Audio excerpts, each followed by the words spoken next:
हरियारा के उठ लाली लगवलू बलिया के बाली नहवा के नथनी। आरा के उठ लाली लगवलू बलिया के बाली नहवा के नथनी।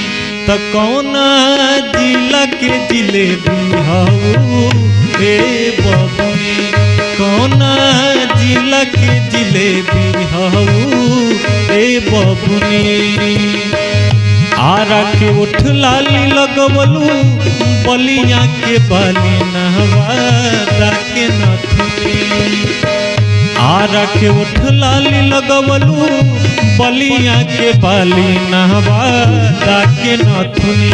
कवना जिला के जिलेबी हाऊ हे बबुनी, कवना जिला के जिलेबी हाऊ हे बबुनी।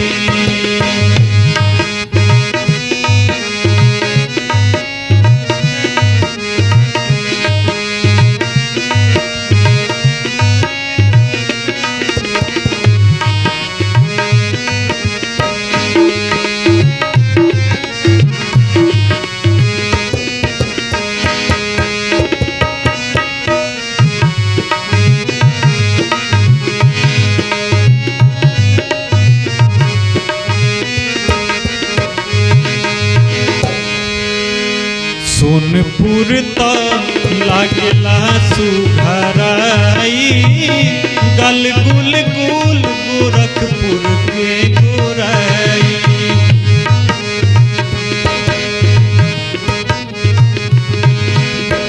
सोनपुर तो लागेला सुघराई, गल गुल गुल गोरखपुर के गोराई। बक्सर के बिंदिया सटलू चंपा रंग के चश्मा होला गेलू सुनरी। बक्सर के बिंदिया सटलू चंपा रंग के चश्मा होला गेलू सुनरी।